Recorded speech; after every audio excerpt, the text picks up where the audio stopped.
یہ اسلام آباد کے سیکٹر D12 کا ایک اسکول ہے جسے مختلف یونیورسٹیوں کے طلباء و طالبات نے مل کر ایک خالی پلاٹ پر قائم کیا۔ اسکول کے قیام کا مقصد ایسے بچوں کو تعلیم دینا ہے جن کے والدین اسکول کا خرچ نہیں اٹھا سکتے۔ اسکول میں بچوں کو مفت تعلیم کے ساتھ کھانا بھی فراہم کیا جاتا ہے۔ شہر کے مختلف یونیورسٹیوں میں پڑھنے والے نوجوان اپنے فارغ وقت میں اسکول آتے ہیں جہاں وہ ان بچوں کو مختلف مضامین کی تعلیم دیتے ہیں۔ ہم یہاں پر ہر ویک میں آتے ہیں، یہاں پہ جو بچے ہیں ان سب کو پڑھانے کے لیے ان کے مورل ایتھکس اور ویلیوز پہ بھی کام کر رہے ہیں تاکہ یہ الٹیمیٹلی اچھے سٹیزنز اور اچھے ہیومنز بن سکیں۔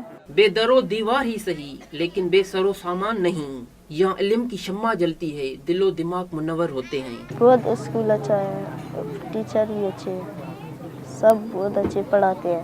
میں 1 سال سے یہاں پہ آ رہی ہوں، ادھر بہت اچھا اسکول ہے اور ادھر مجھے میتھ بھی پڑھاتے ہیں، انگلش بھی پڑھاتے ہیں۔ نورالعین حیدر بتاتی ہیں کہ وہ اور ان کے ساتھی شام کے وقت میں ہوم ٹیوشن پڑھاتے ہیں اور اپنی کمائی صبح کے وقت اسکول کو عطیہ کرتے ہیں۔ میں اور میرے ہسبینڈ نے ابھی تک الحمدللہ خود سے رن کر رہے ہیں اور شام میں ہم ہوم ٹیوشنس دیتے ہیں اور وہ پھر ہم اسی میں سے اس کا بلڈنگ کا رینٹ، بچوں کی اسٹیشنری، بچوں کی جتنے بھی خرچے ہیں، فوڈ کا خرچہ ہے، یوٹیلیٹی بلز وغیرہ اس میں سے دے رہے ہیں۔ نورالعین حیدر اور ان کے ساتھیوں کے اس اسکول میں 100 سے زیادہ بچے زیر تعلیم ہیں۔